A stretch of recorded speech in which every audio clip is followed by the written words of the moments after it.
We'll sing this one song and then Steve will bring a lesson to us. I stand to praise you, but I fall on my knees. My spirit is willing, but my flesh is so weak. Light the fire in my soul, fan the flame, make me whole. Lord, you know where I've been, so light the fire in my heart again. I feel your arms around me as the power of your healing begins. Your spirit moves right through me like a mighty rushing wind. Light the fire in my soul, fan the flame, make me whole. Lord, you know where I've been, so light the fire in my heart again. Light the fire in my soul, fan the flame, make me whole. Lord, you know where I've been, so light the fire in my heart again.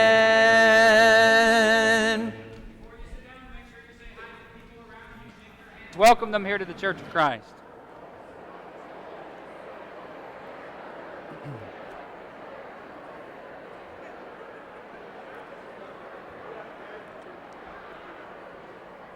Welcome again to the Beltline Church of Christ. We're thankful that you're here. It is a thrill and a privilege. You'll get to visit after. It'll be fine. I promise. It'll be fine. Thrill and a privilege to have you. Great to stand before you again today. Looking forward to diving into the Bible together and seeing what God has for us today. Again, as we start our Family Matters Month. Over the course of last year, we talked about some marriage things. We talked about parenting. We talked about our singles, our widows, and our divorcees and how they find their place at the table. And now, this month, we're going to spend some time talking about some other things related to the family. And specifically today, we're going to talk about this. When rebellion becomes a reality. What happens when our kids leave the house and they leave the church? We're going to talk about rebellion a little bit today and how we as a church body can do a little better at helping and being the family that we're supposed to be, and hopefully draw some of these who have rebelled against God and rebelled against the church to bring them back into the fold. That's what I want to talk about for the next couple weeks, but I hope that the lesson will be a benefit to you, will be a blessing to you, that's something you can take from it and use in your life. I want to start by asking the question, how many of you ever ran track before, in school or any kind of way like that? All right, we've got a few of you track runners out there. I ran track in junior high, not my favorite thing to do. I don't like to run just to run. Now, I respect those of you that do that train and run those marathons and those kind of things. That's pretty impressive. That's just not me. Now, give me a basketball and I'll run all day long, but, well, I used to be able to run all day long. I won't do that anymore, but I'll run a whole lot more, but I don't like just to run. But when I was running track, my favorite thing to do was the 4-man relay. I don't know why, I just absolutely loved the relay. And every single day after school, we would go to practice, and every single day our coach would make us work on passing the baton to the runner that was in front of us. Now, I was lucky because I always ran fourth, so I didn't actually have to work that hard on transferring it to somebody else, but I did have to work on taking it out of the hand of the one who was putting it in my hand. But we would practice hours upon hours a day, making sure we got that pass down. We did that because the coach knew it didn't matter how fast we ran. If we couldn't make that exchange, if we couldn't put the baton safely into the hand of the runner in front of us, that we were going to lose the race, or at very least we were going to drop it or be disqualified or something that went with that. And so we worked for hours on that transfer. Dr. James Dobson once said, "According to the Christian values which govern my life, my most important reason for living is to get the baton, the gospel, safely into the hands of my children."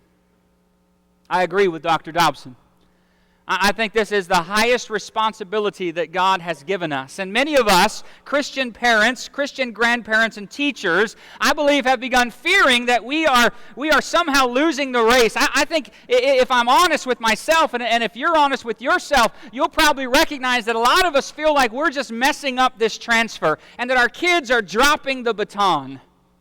Josh McDowell once said that he considers the number one fear of Christian parents today is that they will not pass on their values, their morals, their faith to their children.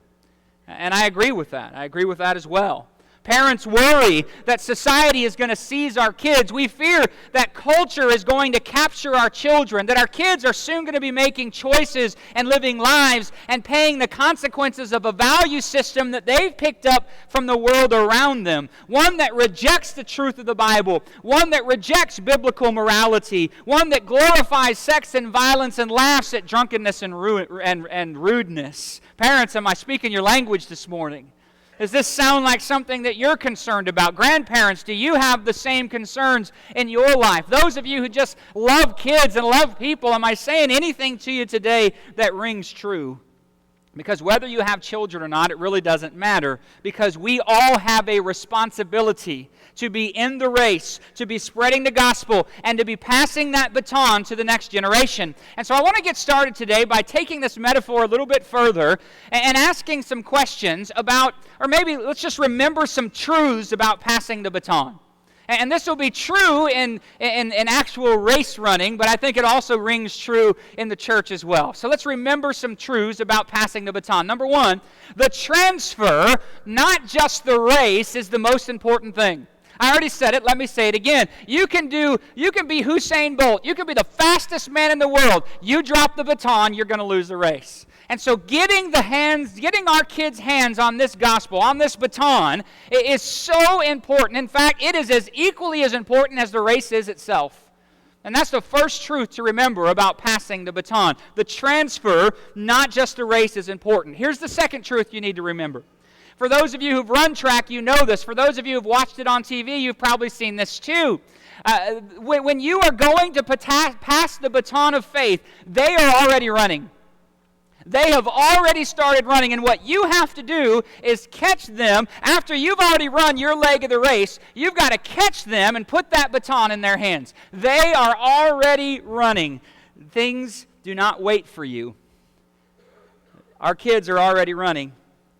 And if we don't run them down and hand them the baton of faith, you better believe that somebody else is going to stand willing to hand them what they want them to have.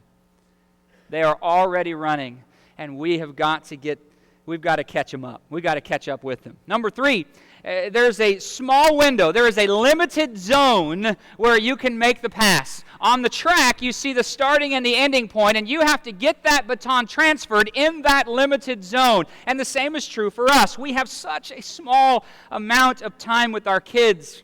And when we have to take advantage of every single opportunity that comes our way, every teachable moment, and in our day and age, those opportunities don't really come all that easy. There's baseball practice and football practice and basketball practice and art class and soccer games and piano lessons and cheerleading and tryouts and all kinds of things that intervene and interfere and intrude in our daily lives. All of it.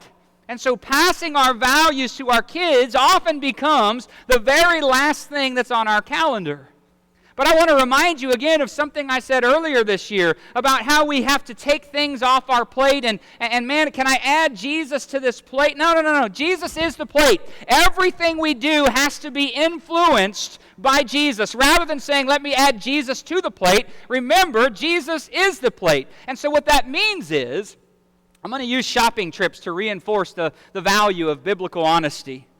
I'm going to sit down and I'm going to watch my teen's favorite TV show with them in order to discuss primetime television depictions of love, sex, and romance with them. Because you don't want TV teaching your kids about that.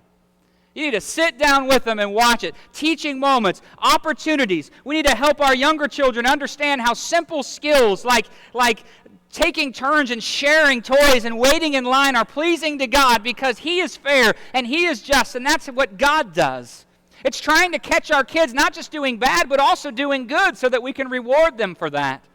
It's using baseball games and court trials and lines at banks and grocery stores to remind our kids of the value of fairness and justice and interaction with other people. It's pulling out your wedding album and using them as a way to share your convictions about sexual purity before and during marriage, and how honoring marriage has resulted in God's protection and provision in your life. There are so many ways that we can take advantage of the things that we're already doing and use those things to teach our kids important life lessons about Jesus. And so rather than removing all of these things from your plate, remember that Jesus is the plate and make it all about Him. Make everything that you do can be made into a lesson about who Jesus is and how He works in our lives. Here's the fourth thing we need to remember when we pass the baton. Practice is critical. Practice?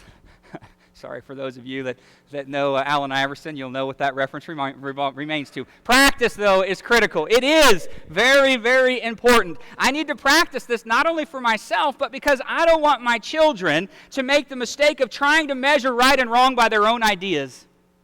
I want my kids to understand that the basis of everything we call moral, the source of everything that is good, is the eternal God who is outside us, above us, and beyond us, yet also right here with us. And the reason we think that there are such things as fair and unfair is because you and I have a Maker who is just. We call this objective morality.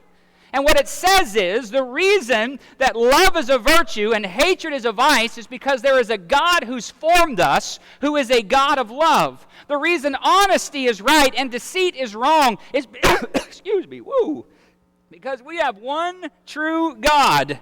The reason chastity is moral and promiscuity is immoral is because God is pure. He has given us this for us every single day. Practice is critical.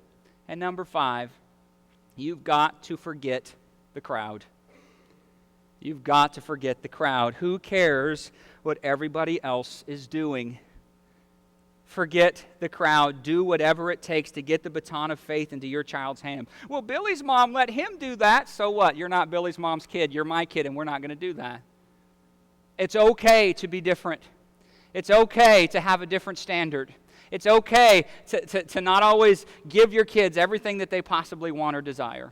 In fact, I think that's very unhealthy. Now, sadly, parents, you can do all of those things that we just talked about. You can do it all right, and you can still not get the baton into the hands of your child. And some of you sitting here today know exactly what I'm talking about. You did all that you could, but your child just wouldn't take the baton that you placed in their hand. And we read verses like we just read in Proverbs 22, verse 6, about training up a child in a way he should go, and when he's old, he's not departing from it. But we recognize that that's not a guarantee. We recognize that Solomon is telling us the most likely result, but we also know that it doesn't always happen that way. And many of you sitting here today know that. And you cling to this verse, Proverbs 22, 6, hoping and praying that one day your child will soon come back to the faith that you tried so hard to instill in them. And your heart breaks over the decisions that they make. And I would guess that every single one of us sitting here today in some way, shape, form, or fashion have been touched by this thing that I'll simply call rebellion.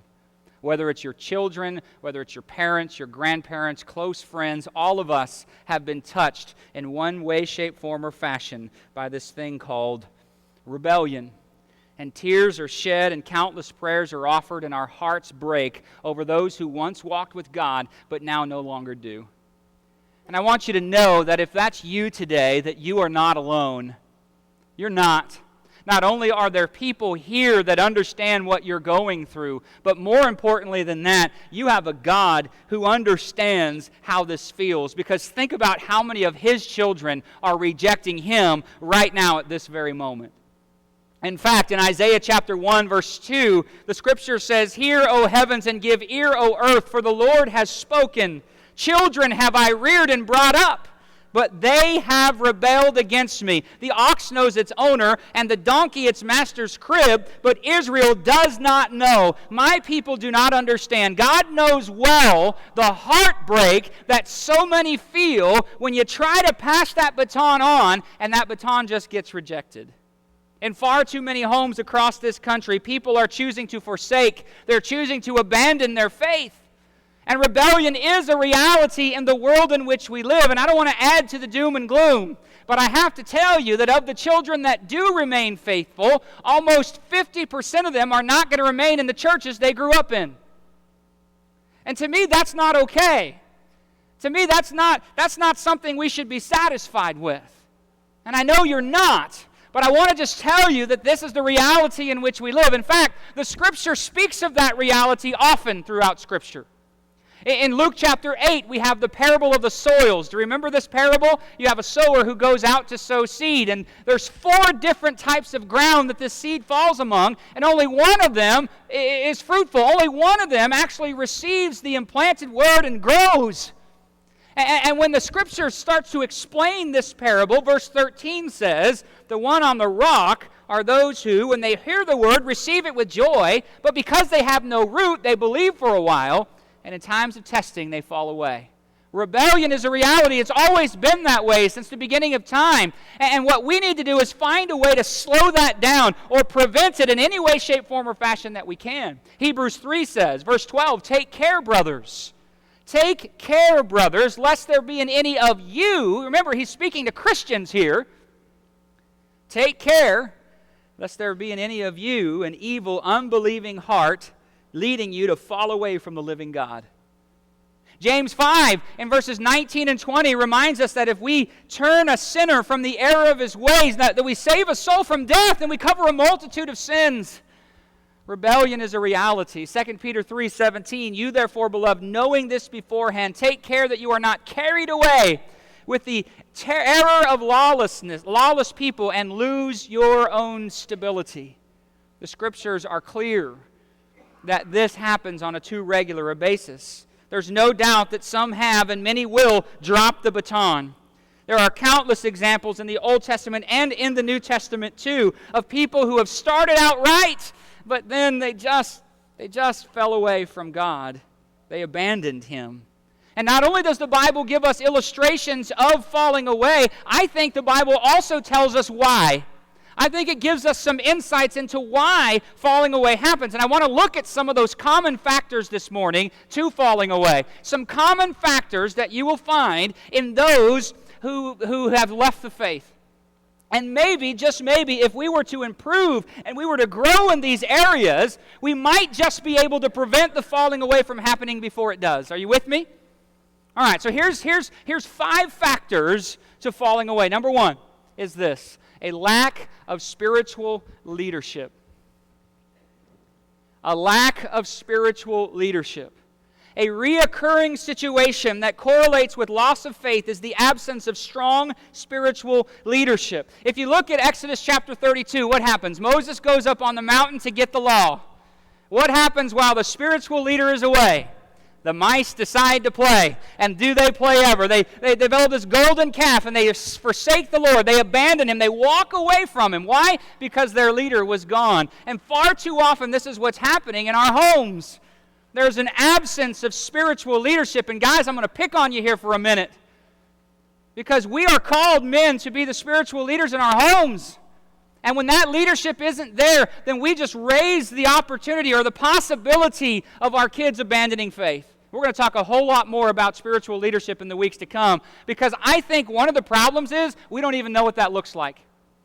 That we may not have had a good example of spiritual leadership in our own life, and so we're just doing the best we can with what we have. I want to give you some tools this month to help you become more of a spiritual leader in your house. But that's one of the factors of falling away, is the lack of spiritual leadership.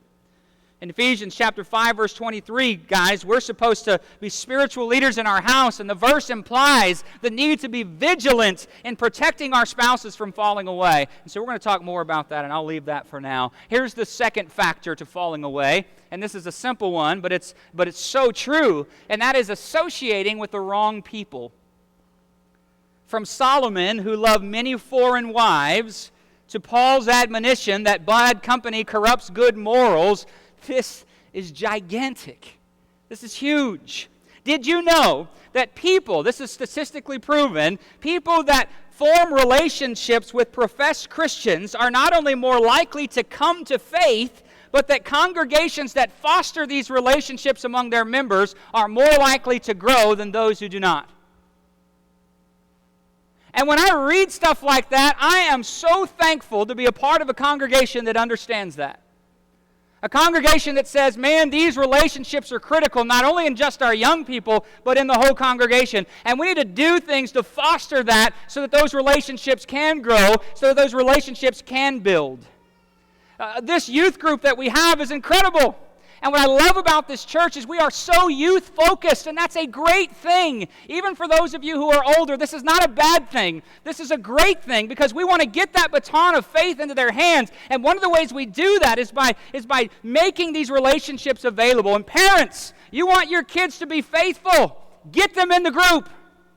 Don't give excuses as to why you can't be there. Make opportunities. Go. Be a part of this community of faith. It's that important. It's that important. In fact, young people who have these relationships are 50% more likely to remain faithful than those who do not. And young people, when you are choosing not only who to hang out with, and this doesn't just go for our young people, this is for everybody, but young people specifically, when you're choosing who to hang out with, when you're choosing who to date, when you're choosing all of that, you don't need a project, okay? You need a partner. You need someone who's going to get you further down the road of spirituality, not someone who's a project, okay? I'm going to just throw that out there. That's for free. I won't even charge you for that. Third thing that happens, third factor to our falling away is what I'm just going to call a lapse of attention. A lapse of attention. The Bible continually tells us to be prepared, to be alert, to be sober-minded, to set our minds on things above, to defend our faith. And what happens is too many Christians are just not doing that. Whether it's we're just tired after all the stuff that we go through all day, we're just tired, and so we kind of drop that ball. We let our guard down. We let some things pass that we never should let pass. And when that happens, we lead our kids and we lead ourselves sometimes down a path that's not going to end up in a very good spot. We've got to be awake and alert. And maybe that's why the most common metaphor for falling away is kind of like a boat drifting off course. Falling away doesn't happen overnight. It's a slow process away from the Lord. I refer to it as the deadly drift. I think that's what the Hebrew writer is saying in chapter 2 and verse 1 when he says, we must pay much more closer attention to what we have heard, lest we drift away from it. The only thing that matters is our eternal destiny. Everything else is gravy. The only thing that matters is whether or not I get to heaven and making sure I put everything, I stack the deck in my kids' favor to do the same thing. They're going to have to make that choice for themselves, but I want to stack the deck in their favor. A lapse of attention. Number 4, sometimes is simply, I'm just going to call it the successes and failures of life. Faith doesn't just kind of stay here the whole time. It's an up and it's a down, it's a forward and it's a backwards. And Paul warns about loving money and chasing material things because there are times in your life when your faith is strong and there are times when it's weaker. And a lot of that has to do with what's happening in your life at that very moment. But what we need to do is train our children that failures can be used as stepping stones, not gravestones. And in Philippians 4, Paul reminds the people that he's learned, and he wants them to learn to be content, whether they have a lot or a little, whether they're going through something terrible or not. Learn to be content with what God's given you. Learn to be content with that. We need to model for our kids that we don't have to be rich, and that being poor is not a sin. We're going to grow where we're planted. We're going to do and be the people that God calls us to be, regardless of the situation around us. And finally, and maybe this one is the most familiar, I think this 5th one is actually the one that leads to all these others, and it's simply a shallow faith. A common cause of apostasy is likely that many Christians never had a strong, authentic faith to begin with. And this is so important. It may well be, like I said, that shallow faith leads to all these other things mentioned. And I don't know why shallow faith happens. Maybe it's they have been told one thing, but they see something else. Maybe it's just a decision that they make. I don't know. Regardless, Ephesians 6 reminds us in verse 16 to in all circumstances take up the shield of faith with which you can extinguish all the fiery, flaming darts of the evil one. You see, it's not, listen to me now, it's not enough just to get our kids baptized. We have to model and continually instill strong faith in them. And can I suggest that maybe what we've done has been so worried about getting them into the water, and after we get them into the water, we kind of forget, we kind of relax, we kind of let up. That's not time to let up, that's time to march, because that's when Satan's really going to attack. Probably the most famous parable in the entire Bible is that of the prodigal son in Luke 15 who walks away from his father. It's from this section of Scripture that I think we're also given some insights about what we can do when rebellion is a reality in our house. What can we do? What can we do to try to prevent this? What can we do when it does happen to make sure that we're doing all we can to welcome people back or to at least have that opportunity there? And I think there are some things we can do to not only prevent but to prepare ourselves if rebellion has become a reality in your house. And here's the first thing. We'll finish with this. The first and the best thing that we can possibly do if rebellion is a reality, and the best thing we can do to make sure it's not a reality, is live authentic Christian lives.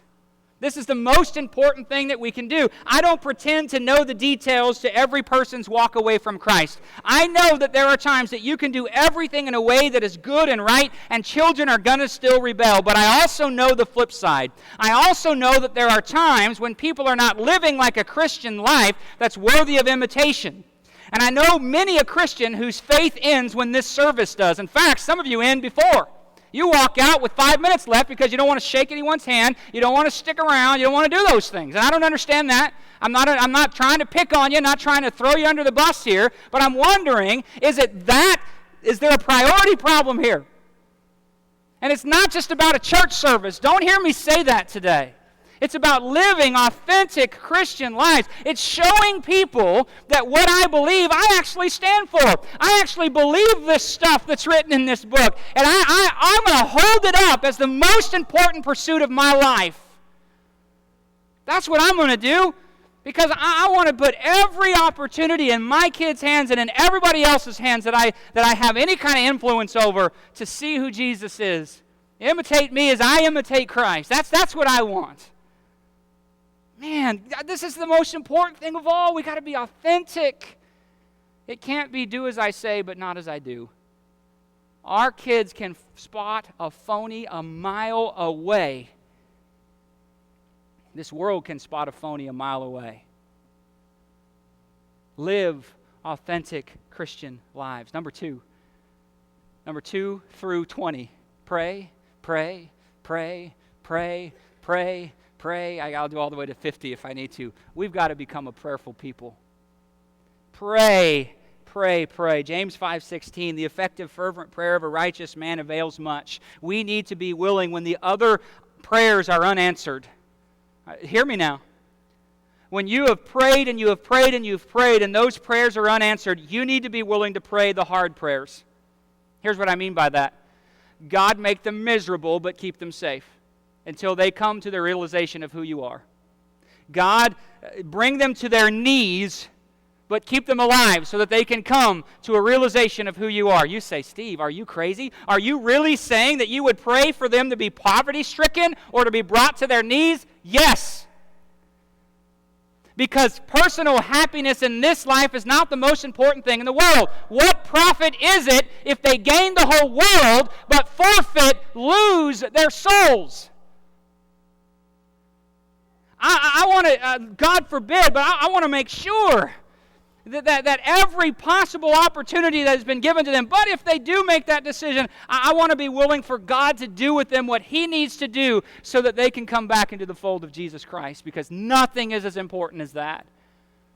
That's got to become our priority. Not whether or not they make millions, not whether or not they make the team, not whether or not they do this, but are they following Jesus Christ? Because, man, life is so short. It is so short. And it can turn on a dime. It can be here today and gone tomorrow. And some of you know that far too well. This has got to become our priority. Number 3, prepare for their return, but don't chase after them. Pray for opportunities, take opportunities when they arise, but your chasing can at times actually hurt instead of help. The father in the prodigal son does not go to the foreign country where his son is to call him back. He simply longs for the return. He prepares the house. And when people do leave, there are usually hundreds of excuses. And so don't overreact to that. Those are smoke screens to the real issues. And typically the real issue is, I want to do what I want to do. I don't want to do what Christ wants me to do. So, you know what? Don't give up. That's number 4. Never, never, never, never, never, never, never give up. But at the same time, don't chase. We're going to prepare, we're going to pray, we're going to do everything that we can, but we're just never going to give up on them either. And finally, number 5, don't forget the ones who haven't fallen.